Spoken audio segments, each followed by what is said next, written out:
amahoro amagara ndetse n'amafaranga nibyo twifuriza muri mwese mwandanye kurikirana ibiganiro cyo kumbonesha kure yacu kandi n'anya Look Media twayikaze mu kiganiro cy'inkino ca Look Sports cyo kuri no munsi wa gatanu no munsi ni ku munsi wa gatanu mwiranda kubera ko turi mu ndwi nyiranda twasanzwe bemera jambo ry'Imana ya nuko ni Boris Ngaruje muri za Look Media ariko kandi ndikumwe na mugenzi wanje Boris Ndongozi ndakuramukije Ndongozi ndakuramukije umunsi mukuru mwiza wa ubweranda umunsi mukuru mwiza wa gatanu mwiranda burya umunsi wa gatanu mwiranda niho Yesu waza kumubamba bon no munsi baramubamba azoca azuka kuri ku munsi w'Imana kwa amara iminsi 3 yapfuye amara iminsi 3 mumva oya amara 3 nihe kubera ku wa gatatu niho aza kuzuka ku munsi bon bafata kwa kumva ntazuka ku munsi wa kabiri mwijoro ku munsi wa gatatu umva iminsi 3 bayamaze kwira mugasa amasaha 72 aba yamaze kwira ntibaharura ngo amasaha 72 yamaze kwira gusa na amasaha 28 arenga none burya ko kurundi turavyigisha imenga twovuga ngo umunsi mukuru mwiza kandi baza kuba ko baramubamba amugani byo cyane ukuvuga kwihanganisha abantu nivyo kweri aho twari sanse ko turashabu nukuri sindakwipfurira umunsi mukuru mwiza kwa kumva birababaje bazi ko babongo n'ibyaha byawe n'ibyo uri kadukurikirana peut-être byatumye abamba muga byawe ntibiri ayo ibyo wanje biri ibyo wanje ni ibyaha byacu muri rusange biza gutuma abamba wewe nta cyafise arera ngo de mugabo kubwo kwicisha bugufi aremera akatubambirwa ku masaraba aho ni ku bantu bemera ijambo ry'Imana ko hari abadahimbaza umunsi mukuru wa Pasika mugabo kubemera no munsi bazi ko no munsi kirazira kurya inyama kirazira kunywa inzoga bon inzoga sinzi ngango bivana na volte izo nzoga zifise abantu usanga binwera inzoga zifise volte 40 uribaza niveau d'alcool ibirimo rero abo no munsi mwihangane kabisa inyama mwihangane haro ni ibintu byose binezereza umubiri mu bisanzwe birabujije kuri mugabo ku munsi w'Imana tuzotirwa turigina intsinzi kandi nta dute dufise kubera ko turazi neza turi si 100% yuko tuzotirwa turigina ategeze kuzuka yagwa yareka ategeze kuzuka nuko rero twifurize namwe rero banagense uva mu munsi mukuru mwiza ubweranda aya mugabo twifurize kuzuzukana nawe cyane ko tuzogaruka yaramaze tuzogaruka hano muri yaramaze turi kwigina intsinzi ya nuko rero twizera ko tuzoza turaba champion ku munsi wa mbere nuko rero ni Look Sports no munsi azi ko haraciye igihe tutari ko turakora ikiganiro cya Look Sports muri studio rero no munsi turagarutse kandi bari bamaze kuba banshibura gatoyi no munsi nagarutse kandi n'izindi nguvu nuko turaza kuba turaba amakuru rero karavugwa no mu gice cy'u Burundi na cyane yuko twamaze kuba twinjira neza muri basketball AB turaza kuba turaba ku munsi w'ejo ndetse no ku munsi wa mbere hazoba hari inkino zizoba zikozera ku munsi w'Imana tuzoba turavuga Pasika tuzoza kuba turaba inkino za AB turaza kuba rero turaba inkino zitekanijwe turaba imbega ihiganwa kuri genda gute muri rusange ariko kandi turaza kuba duca muri football no munsi tuvuga ngo dutera ba minani nitwe tubatiza abandi kera nitwe babatiza amazina nyine siyazo kandi mwigeze tubatiza gucunga burya bakabura bari 6 ahantu batubatiza bakabura n'ibindi bwa no munsi twe turiko turabatiza abandi tukabita ba minani kabisa ewa 4 nyaza ko no munsi tugana tuva ngo ni 4G cartridge kabisa nako ibintu byifashe neza mu ntamba mu rugamba turaza kwa turaba mbega ino ntango nziza baje kwagira n'abasore ba Patrick Sangwa Mayani ni nziza irafisana izoshaka kuba idushikana cyangwa no bavuga ngo umuvuduko w'isake bose nzi bibandanye umuvuduko w'isake eske nibyo biri ku ntamba mu rugamba turaza kuba twirabira hamwe ariko kandi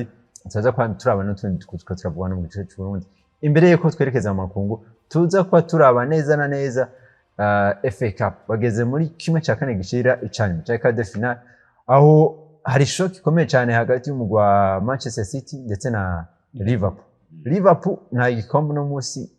twovuga ko ishobora kuronka byoroshe. Peut-être icyo ishobora kuronka byoroshe ni no FA Cup mu gihe Manchester City yamaze kuba yiba League Cup. No munsi iraza kwirikira rabo iko iza kuba itwara na FA Cup. Nuko turaza kuba turaba iyo shock ko ije kuba itegurwa ni izoba ku munsi w'Imana nayo. Bene bahimbaza Pasika. Barakina kuri Pasika. Uraza ko muri Premier League baba bariko barakina kuko ni Pasika ya mugwari dimanche. Kandi sinaza ko muri Premier League ntibashaka gutanga ikonje ngo niko ari Pasika. Ntibemera. Baremera iriga n'uvuga ngo suvuga ngo kuri Pasika nta bintu bikorwa. Kuri Pasika ibintu birakorwa umva gukina mugabo wagiye gusenga nimbuja gusenga gusenga sima ko ngende mu isengero ashaka gusengera aho bavuga ati Yesu Kristo canke Yesu Kristo wakoze kunzukiramwe kuri nuko rero turaza kuba turaba ndetse n'andi makuru ariko aravugwa ku mugabane wa Buraya nuko mbere ko dutangwa n'iganiro cyacu reka tubanze tumenya amateka gato icyo tuzana n'idoni y'amakuru yacu.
Reka duhere muri basketball bariko barakina novuga higama rya ABL canke Amstel Basketball League ryeje ko ritangura kugenda kuzikira 21 ntwarane. Bamaze kwakina inkino indwi zibiri. Indwi zibiri mugabo ni mu bisanzwe indwi zine mu bisanzwe indwi zine mugabo kwa ko dufata kwa gatandatu no kwa Mungu ni hari bacho babishira ngo ni indwi mugabo ni indwi zine. Rero ku munsi w'ejo baraza ko bariko barakina indwi gira gatanu. Uwo gushika kuri no munsi uko twiteze ABL hari igitangazo urabonamo canke ibintu byose biko bigenda nkuko byari bipreje. Bonaza ko gushika uno munsi nta gitangazo cyatari kinini. Bonaza ko nta mugwi ubona ko uriko urakora ibitangazo byinshi. Igitangazo cya mbere twari tukibana bavuga ngo kundwi ya mbere ni ya kabiri. Ku munsi wa gatandatu no ku munsi w'Imana mu nkino za mbere. Rero twari tuvuga ati ni Kerne yaje ko yerekana isura nshasha abantu batari biteze abantu batoyumviye ni Kerne yaje gukina inkino za mbere zibiri ikina contre les deux premiers mu mwaka w'ejo urayina Dinamo kandi urabona ko yaje gutena tete yerekana match zikomeye gose kuba bakina n'urunani batsinze difference y'amanota agera kuri 3 bakina n'umugwi wa Dinamo batsinzwe difference y'amanota agera kuri 9 nimba ntavyibagiye urabona ko ni Kerne yaje kuba yerekana ko izanye image nshasha mu kiganiro twaje kwa dukwana navuze ati ivyo twakunda kubibona equipe kazi gatena tete imbere ino migwi ikomeye cyane mugabe igeze guhana ya migwi twovuga ngo bari kuri même niveau bari kuri même rang ukabona iraje kudropinga ya niveau twabona ubwa mbere mugabe siko byaje ko bigenda kuri Kerne yarerekanye ko match zikurikira yashoboye gutsinda mu Young Eagles match yakurikira yashoboye gutsinda mu wa New Star bo bawutsinze bigoranye mugabo umva nta kurindira ngo match itsinde byoroshe ngo baberekanye komeye gutsinda ni gutsinda nibaza ko rero Kerne nta bitangaze twerekana iracyari ya equipe iri hafi gucalenginga ikibanza cy'inyuma ya Dinamo n'ikibanza cy'inyuma y'urunani uno munsi ndabona ko irashaka gucalenginga umugwi wa Remesha irashaka gucalenginga umugwi wa Tigers irashaka gucalenginga umugwi wa Recife nibaza ko ni equipe ziri ngaho hari andi ma equipe ubona ko Remesha nta ntuze niniya twovuga ngo ya difference ni ubona ko ni equipe itsinda ihuye n'izi equipe isumbya irazitsinda fasili urukino ngira kandi ntibashoboye ko barukina niko twari kubona ko test nziza ku mugwi wa Remesha contre Recife mugabo ntigwashoboye kuba rurangira nibaza ko yari test nziza ku mugwi wa Remesha ariko inkino ziracatse twaje kuba tubona ku munsi wa gatandatu bakina n'umugwi wa Gymkhana ko yabagoye Gymkhana arabagoye nyene kandi Gymkhana aza kuno mwaka ni equipe ikomeye cyane nanjye bon ntizoza muri izi equipe zine zitanu za mbere ntiwoyishiramo zitandatu mugabana ko ni equipe izozikwirikira ngaha hafi twabonye match yakinye kuri Tigers ari match yerekana nyene ko aho Kagabo yaje guhindura hari ibintu yahinduye muri Remesha. Ni ikipe nta n'amaroketi bashoboye kuba igira, ni babakinyi nyene bakinye umwaka uheze bo hari yongemo abandi bake mugabo nabo nyene bakiri bato. Nibaza ko ni na equipe yagize ibibazo barazanye umukinyi witwa Marc Kabango ava muri Dinamo uno musi nako arakina yari nibaza ko yari renfort nziza cyane kuri Remesha ko no kugisa kuri Gymkhana ubona ko kugisata cyaba kumupivata mupiva komeye bafise muri Marc Kabango nibaza ko yariho Christmas nziza tuzoza kumubona muri phase hotu nibaza ko muri rusange nta bitangaza bindi ndabona kuko ni Tigers twari twiteze byari nyene ko izotsinda izine equipe bijegwa kuri Runani na Dinamo muga niko byaje kwa bigenda batsinzwe na n'Urunani ni Remesha twavuga ati na nyene gutsinda idatsinzwe na Dinamo cyane n'Urunani izindi equipe bizogorana biracaruko nyene ni Rezipo yatakaje abakinyi benshi mugabo ubona ko iracacarenjinga hajya nyene muri ntuze imaze gukina inkino zitatu yatsinze match zibiri umva ko sinovuga ko ari bitangaza bimwe turabona ino migwi twari tuzi ko izoheza iri hari inyuma ni za Muzinga za Young Eagles za Lion Team za Eganwari ahora ko ni bibanza ni bya bindi nyene sinibaza ko ari umugwi uraza gutangaza cyane ufite bitangaro n'ubwo mafata ko ni Kerne ari equipe iri surprise muri umwaka kandi neza ko gushika mu mpera ya saison tuzobona Kerne iko challenging bikomeye izotanga akazi kuri ino migwi ikomeye gose yego haje kuba impinduka novuga zitandukanye nkuko bisanzwe buri championnat yose igiye gutangura imibiri ikomeza iragira impinduka zigiye zitandukanye waruvuze gato kuri Gymkhana nova ko yaje kuba ihindura bo muri equipe muri rusangi nta mpinduka zatari yaje kubikora kugira ngo izane abakinyi bakomakomeye ngo twaje ko tubona kuri Kerne kuri imibiri itandukanye za Tigers zaje kwa zizana ba Clark no musi kuri Gymkhana yaje kubizana umumenyereza novuga amenyere basketball mu Burundi mugata amenyere Gymkhana yaramenyere peut-être indi equipe urabona ko nayo tuza kuba twishira muri round imwe na Kerne boneza ko Gymkhana wishize impande ya Kerne ntoba wihende cyane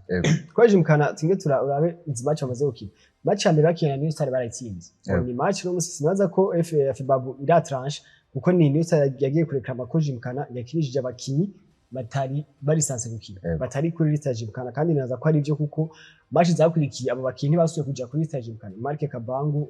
n'ubundi uno musi Gymkhana baratsinze mu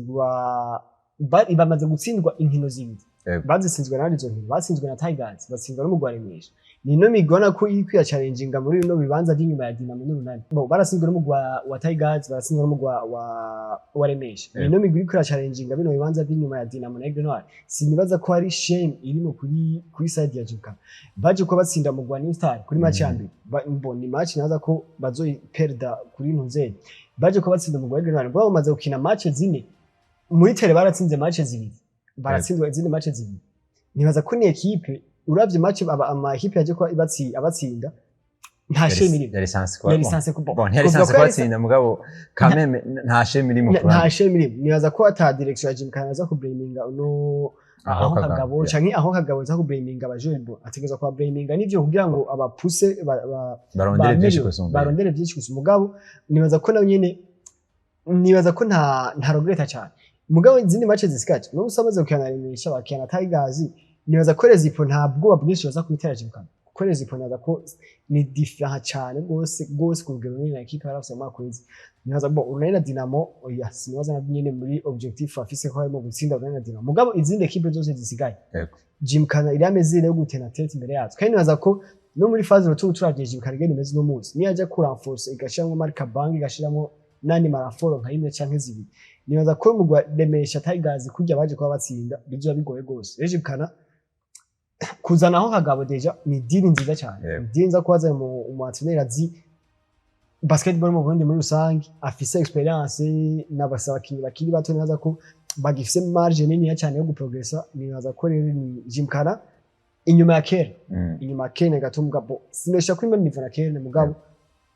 inyuma ya Kerne bya bikurikirana nibaza ko ni equipe nayo nyene nimeshobora gutanga akazi muri mwaka cyane muri phase 2 nuko imbere ko tujana mvuga mu nkino zihari muri no weekend hari iyindi equipe nashaka ko tuvuga ko gatoyi no equipe ya Tigers bana yuko ni imwe nayo mu equipe yaragize ama renfort novuga atandukanye uno musi yarakinye n'Urunani bon abenshi bari bavuga ati ahubwo Urunani niyo challenge ya mbere ibyo kwa ironka muri no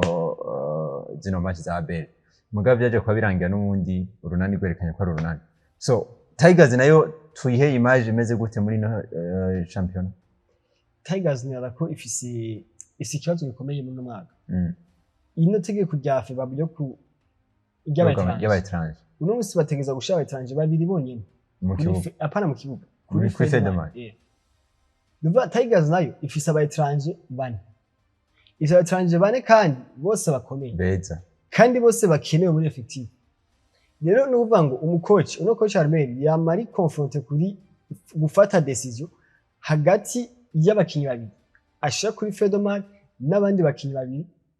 ashira dokote kugira ngo ntibaje kuri Federman ni decision ya mbere goye uno muzaje kwambura uno musabona bafise umupivo umwe no kuvuga ngo akomeye bafise Paul Elengi ni umupivo afise experience basa ni umupivo aracyari umwana Bonovuga aracyari umwana aracyari muto muri basket yitwa Ahmed numwana afise potentiel yo guprogressa mugabo si umwana ushaka gukonta ko contre une équipe nka Rezipo bafise abapivo bari hano bakomeye kuri abo bafise turekereze dufate nka Remesha si umukinyi woshiramo ngo aze gusekana na Paul muri ntuzeye si umukinyi woshiramo contre Runani asekane na Mamadou canke nande uno musi rero uburi oblige ko nimba mukinye na Dinamo si umukinyi woza gushiramo ngo aze gusekana na Karabona na Creme uno musi ni bafise uyo Paul Elengi bafise Moze Jonathan nibaza ko kwicarika Moze Jonathan uri equipe igomba gutsinda match biragoye gufata decision kwicarika Moze Jonathan biragoye ni umukinyi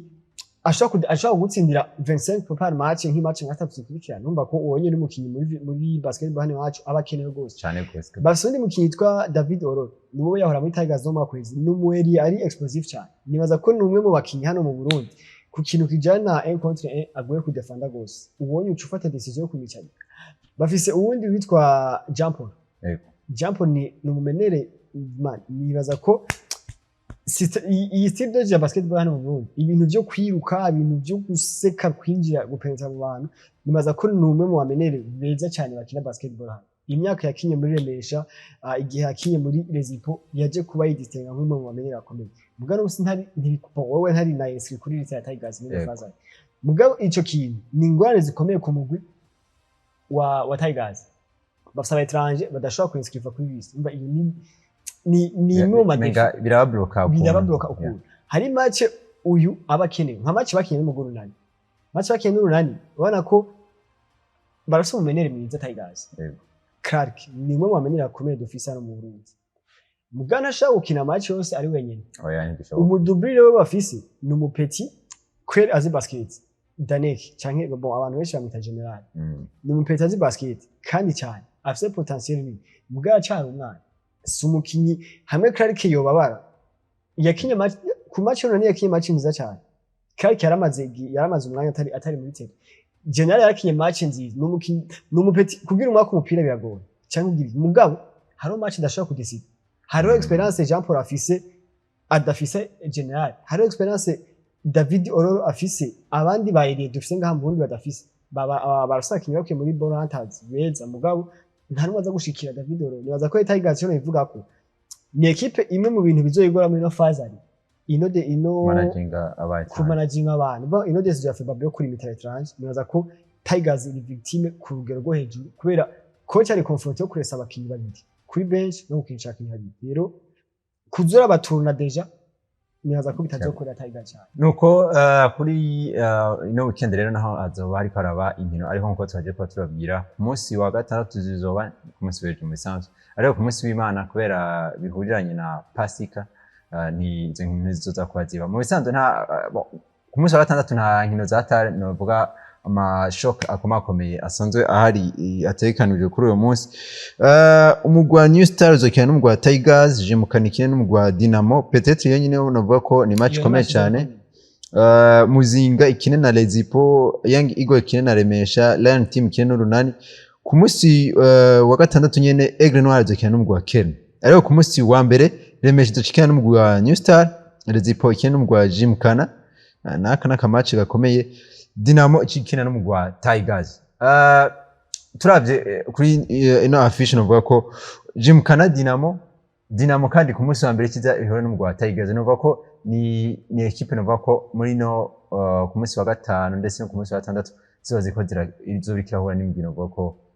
isa n'ikomeye koko tuvuze Jimkana Dinamo naza ko De Janeiro tuvaye hagati ya Joris ndetse na Aho Kagabo naza ko bonaza ko ni test za mbere kuri Dinamo muri no mwaka muri no ABL ko Dinamo match zine bamaze gukina bamaze gukina Young Eagles barakinye na Ryan Team barakinye na Aigle Noir barakina kera urabona ko match zine bamaze gukina twese kera yonyene yagize izindi equipe nako equipe bakubise amatura shifre gusa rero no musinza ko agiye gutangura test ikomeye cyane kuri Dinamo muri no season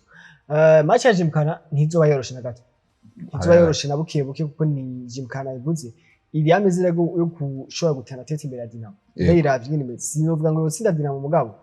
si score za tura shifre tuzoza kwa tubona si score za tura shifre tuzobona nivuga ngo Dinamo izokina ku munsi wa gatandatu n'umugwa Gymkhana ikine ku munsi wa mbere n'umugwa Tigers nibaza ko ni Joris ni equipe tugiye kubona nibaza ko mu biganiro twatanganye navuze ko Dinamo iri favori cyane muri saison régulière gushaka gutakana saison régulière dufatiye ku bintu byinshi ibi nabiri niba musinaza ko ikiri favori ariko iyi nindwi rero yo gukonfirma kuri Dinamo kuko ni wasinda Tigers bagatsinda Gymkhana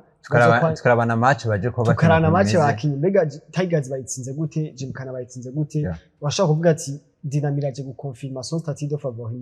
muri ABL nibaza ko ni match ziba ziryoshe hazoharyoshe na match ya Gymkhana na Rezipo Gymkhana na Rezipo ni match zo bikomeye gose ni match zo biri équilibré kandi nibaza ko kubwanje ashobora kubona Gymkhana sinde Rezipo birashoboka cyane nuko nova ko rero n'izindi match zigiye zitandukanye iyindi match nova ko izoza ko irimo akariro gakeyi ni bon turavye ukungene Remesha aje kuba yipanganga ngo twaje kuba waje no kuba unagenda novuga imibiri itandukanye bari ko aritegurira novuga ino AB Remesha turamenyereye ko irakunze guchallenginga hari nige ishawe challenging umuguru nani ndetse n'umugwa Dinamo uno munsi bava ko ikibanza ca gatatu iri kirasa nuko umingira kiracigarurira ntiyo babesha ndavuga ikaze nyuma swate ya Dinamo swate y'urunani so image ya Remesha muri ino AB iracari ikibanza ca gatatu cange irashobora gupusa ikegera imbere cange igapusa ikegera inyuma twaje ko tuvugana ku munsi wa gatatu sineka ko ariko tantanye kuwa Mungu hari kuwa gatandatu Remesha je gusina Gymkhana twaje ko tuvugana na coach Eme Bitagoye inyuma ya match yatubwiye ko Sumizi Steve twese twamuvuze ko bise bariko nta byazi wowe ngene bimeze mugabo barazi ko bavugana hagati ya Remesha na Sumizi cyashobora ko na Sumizi agarutse muri Remesha nta ubizi Fazil 2 nta ubizi mugabo biri probable byashobora gukunda amahigwe nimba ari 0.0% nta ubizi mugabo nta kidakunda hamwe tuza kubona Sumizi agarutse mu Remesha akaza gukina Fazil 2 tukabona muri Fazil 2 ino migwi ya Dinamo nunani ntibahinduye ibintu bakazana abandi maroketi bakaguma uko bameze nta sindovuga abantu twavuga ngo bazoguma uko muga barashobora kwita abandi bantu ariko Remesha yozana Sumizi agakina Fazil 2 sinibaza ko Remesha yoza ari kwa gatatu niko ndabona Remesha challenginga ibintu bibanza bijyambere sinzi ngo iyo biyambere cyangwa iyo mugabo ndabona Remesha yukaje kuko Remesha ingene imeze ifite abakinyi bakiri bato bavuye muri Young Eagles bavuye muri Remesha B mugabo sanze bakinga amazina yakamuri Remesha kandi batari bakana amaze kugira experience uno bafise Pole barafise Kibwa Rudolphe Napoleon barafise Delaware barafise nabo twumva n'abakinya amaze kugira experience muri basketball uno musi bo warabivuze barakunda guchallenginga ngani bashaka kugira iki nibaza ko match zo ko nibaza ko nimba ari mu makweze sinibuka nimba ntiyeze no muri playoffs mu makweze Remesha yaratsinze nani muri playoffs muri demi final match kuko zabaye 3 kuri 1 nibaza ko Remesha iri ameze yo guchallenginga no mikino equipe iri ifite abakinyi bakiri bato mugafise n'abandi bantu bafise experience muri nzeri ikibanza cya gatatu coco ni itaba ya mbere canke ya kabiri ikibanza cya gatatu nibaza ko kigaranti nuko rero ni izo nkino navuga ko zifashe navuga muri ABL muri rusangi nibaza ko twogarukiriza hano tuzoza kwa tugarukana navuga ku munsi wa mbere turaba uko ibintu byaje kwa bigenda muri ku munsi wa gatanu ariko ku munsi wa gatandatu nazo ko tazoboragera kuba ukino nuko tuve gato muri basketball tuje muri football muri rusangi tuje kwa Minani kabisa tuje mu ntamba mu rugamba intamba mu rugamba kabisa zaje ari ikintu cyaje ko kinangaza intamba mu rugamba zakinye ku munsi wa kabiri yerekeza 31 ntwarana niwo munsi abana uvuga ko ni sanganya ry'umuriro ryeje kuba ari itera ubwana uvuga abanyagisagara ca Bujumbura abantu baje kubaronka umwanya uyaguye uvuga ngo waze kuba kwishimira intsinzi kwako yari intsinzi ryoshe bwa mbere ibitsindo 4-0 ntibari mu Burundi nova ko abarundi ntibashoboye kubiva neza iyo ntsinzi nibyo byari biryoshe mugabo ibitsindo 4 ku kibuga Intwari byari ibitsindo biryoshe cyane kuri uno munsi turazi yuko objectif witwa Sangwa Patrick Mayani ni kuja muri CAN no munsi zino nkino zibanze zo kurakuranamwe zibanze yaje kuba yitwaneza kabisa turarindiye yuko tuja muri batugira amapuri ajye mu magroup kugira turabe abo tugiye kwaduhora nabo muga turavye deja zino nkino zibiri ukuntu baje kuba bitwara kuri Chad nivyo Chad ni equipe ntoyi ni equipe iri hasi turavye no kuri classement FIFA muga turavye ukuntu byifashe ku Burundi kuri zino ntamba mu rugamba ino connect n'Uburundi ntiburi hejuru Ebo n'Uburundi ntiburi hejuru mugabo na Chad ntiteranye ubwoba iri hasi nitwumve yuko umenga twatsinze Senegal cyangwa Cameroon rero turavye uko byifashe kuri zino ntamba mu rugamba ino connection ihari hari ikintu twokwitega ko biratanga ihumure kuri ku Barundi yuko dushobora kubona intamba mu rugamba ya objectif ya Patrick twishikako Bonaza ko biratanga icizere tanga icizere kuko mu Burundi muri Afrika turamenyereye ko nubwo buri kukirana equipe nto ya gute ibitsindo 4 ni byinshi en plus muri deux matches zikurikirana binaza ko ni message y'intamba mu rugamba uko turakunda kubona Senegal usanga kwiyakana Ethiopia igitsindo kimwe igitsindo kimwe ku kindi ibitsindo 2 ku busa byabaye byinshi binaza ko hano muri Afrika ubonye equipe itsinze 4 ku busa ntibiba bigize ntibiba ari ibintu bisanzwe mu nkino 10 ubundi weruka ukina mu nkino 10 binaza ko bwaratsinze match zigera kuri 4 buranganya match buratsindwa match zigera kuri 5 izo zine baje ko batsinda nizi zibiri batsinze Chad ibitsindo 4 ku busa urundi rukino batsinze Seychelles ibitsindo 5 ku busa bana ko Burundi yo bugutsinze bashaka kwifatira kabisa yo bugutsinze nta bitsindo bingana bwatsinze n'urukino rumwe rwa Guinea Bissau baje ko batsinda igitsindo kimwe ku busa mugano musi ni intamba mu rugamba ni message nziza cyane baje ko batanga ni kandi ni intamba mu rugamba nivyo iyindi treve izogaruka itevye iyindi treve naza ko izogaruka bamaze guheza sezo bari mu kwezi kwa gatandatu abandi bari ko bategura hajya abandi baje mu match amikro muri Coupe du Monde nibaza ko ntituzi aho bazokimuga tiraje sore ntibaravuga nige izobera yo mu mapure ya CAN mugabo no munsi ni intamba mu rugamba zari zigeze mu gihe abakinyi bose bari available abakinyi bose bari ready bose barahari twaje ko tubona Ndayishimiye Yusuf yagarutse kandi nibaza ko ni Nasangwa Patrick yarashoboye kumanaginga ntiyamukinishije umwanya munini ariko yamushiramwo umwanya mutoya abakinyi batari bake bari bagarutse mu ntamba ni message nziza ariko kuko wavuze iyi Chad iyi match izi match zako zirabona umunsi ni ibihugu 12 bya nyuma muri Afrika intamba rumba ziri muri byo 12 bya nyuma muri Afrika rumva nubundi zamateka akazi karacahari kanini ariko ko twaje kwa tubibona nibaza ko byose birashoboka ino stade Intwari ndizera ko izoba ikomeye cyane ku ntamba mu rugamba hano bafana ari benshi ku ntamba kuri stade Intwari naza ko bizokunda biragoye cyane ariko birashaka gukunda nuko rero navuga ko ni ibitsindo bigera kuri 4 ku busa matchare ibitsindo bigera kuri 4 ku busa match retour hari witwa Jean Claude Girumugisha ngo bamutazira Musauzi rero arakunda kumutrolinga Nyange kuri Instagram iminsi yose yamupostinze iciza imikino ciza ko bose no munsi navuga ko biranatuma ubona ko hariho connection nziza hagati y'abakinyi mu Burundi so arakunda kumutrolinga ngo yitwa Musauzi ico gisigura ntange sigura mu Kirundi aya rehanda yibika so uno munsi bamwe bamwita ngo ni Vinicius wo mu Burundi wo abavuga uko barahuguza canke nivyo boneza ko twaheruka kuronka umukinyi afise style dodging hirya ya Jean Claude Kier hano mu Burundi nibuka Sikier ntuzanya kiza Mohamed Amis akiza urabona ko yari mukinyi ari igipeti kabisa urabona ko equilibre cyane chapenetre indani muri surface zia style zibuka Pep Guardiola kibon n'ubu yarabikunda arakunda Pep Guardiola bayeriye binjira muri Nuzeye ndibuka igihe kimwe kiri muri Bayern Munich afise umubrazil yitwa Douglas Luiz ku ruhande rumwe ku rundi ruhande agafita Kingsley Coman wanakoreye equipe muri umwadresero wabo ndakubwiye abaratero ba defenseur bajya nimero 23 baba bafise ibibazo byinshi bigoye uno musana ko ariko aragerageza gushira ntuze muri Jeremy Doku nawe nyine bukiye bukazaragiye uno buzya ko degira umugisha ku Madrid naza ko si mu Burundi gusa twaje kwa tumubona mu competition ikomeye muri Afrika muri Champions League CAF Champions League ubona ko abadefenseur batari bake yaraza kuba abamerera nabi kuko ko tune mu defenseur w'umusudafrike umwe mu badefenseur bakomeye ku mugabane wa Afrika ku nimero 2 ivyo yaje kwa mugibi binaza ko ni avantage komeye ariko nibaza ko nanyene mu minsi ntiyorohewe ari confronté n'ibintu byinshi mu mutwe wiwe kuko n'umukinnyi aronderwa n'amakipe menshi kandi amakipe menshi ugasanga ariyumviye bavuga ati hariya ngiye hari nko muri Tanzania nk'umugwi wa Yanga naza ko uri pre gushira ko amafaranga menshi mugabo gaciyumvi eske agiye muri Yanga iyo bagize shwanziza iyo baduze cyane kuko mbo muri ku kintu bijyanye n'amafaranga naza ko iyo baduze cyane mugabo sportivement sinibaza ko na equipe simbi mugabo no muri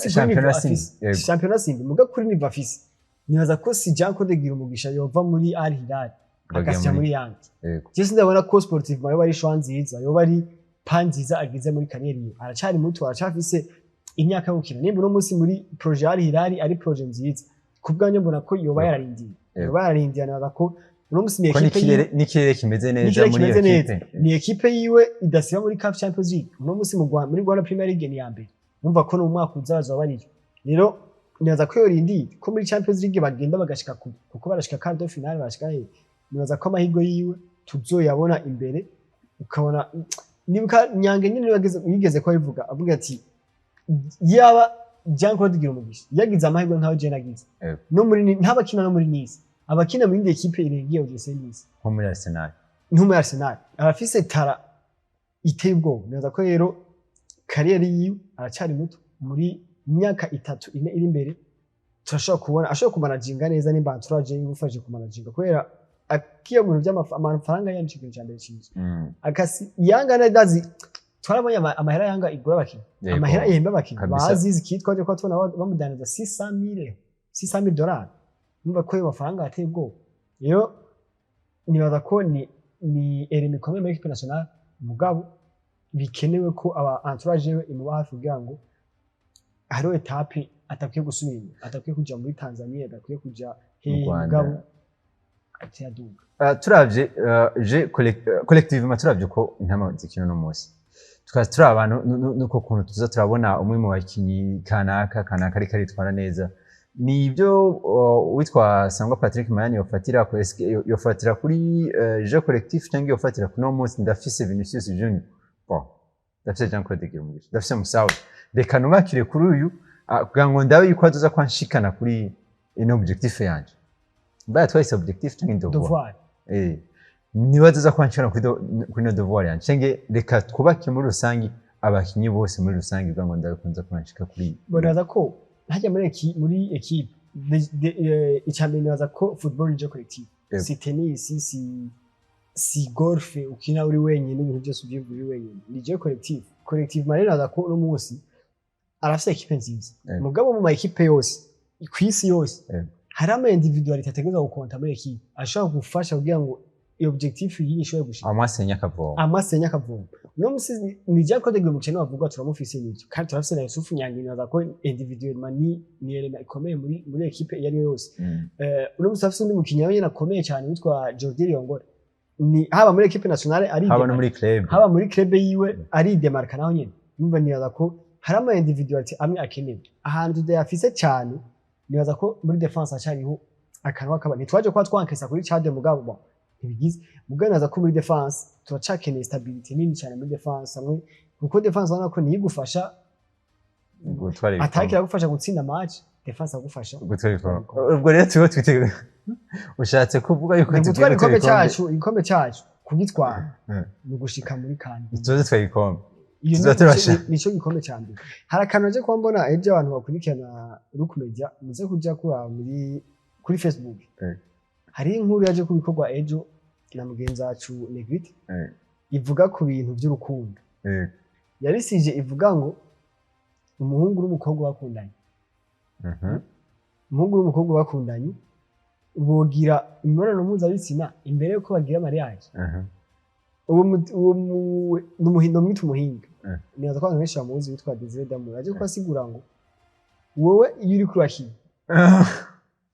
buke mukinira igikombe icyo gikombe bakiguhaye mutarakina ubandanye umaze kuronka igikombe mbere nico gitwa nizi ntamba mu rugamba hamwe wibwiye ati wewe uri qualifié d'office muri CAN zobana uba zitegerezwa kurwana ino qualification akaruru mpaye n'ukuri kw'Imana murakoze cyane mwina n'igiteka kabisa nuko niyo makuru navuye karavuga hano mu gice cy'u Burundi nazo ko twakwihuta cyane gato ariko imbere ko twihuta reka tunatumira amate cyatuza tubabwiye n'amakuru karavugwa hanze igihugu nk'umunywanyi w'ibanki BCAB wowe ufise ubwoba ko udashobora gusuma ata amafaranga wagendanye ibanki BCAB yamana bishasha twabazaniye ubuhinga bushasha bwo kurira amafagitire no kubikora amafaranga mbega ubwo buhinga nubuhe hoho bukora gute nakamashini ko kuriha fagitire canke kubikora amafaranga ukoresheje ikarata nikeli ati none mbega ivyo bigiye kutwungukira iki ubuzima bugiye koroha mu kutagendana umukagato w'amafaranga ku mufuko wavura n'abagizi ba nabi bakayakwiba ikindi congeye ko kuri ico nuko ushobora kubikura amafaranga yawe kwishami rya ryo ryose rikwegereye rya BCAB utirura ruhishwa no gutonda umurongo ngo havushikirwa warusha ibanki BCAB kumwe namwe aho muri hose shika mu iterambere na BCAB.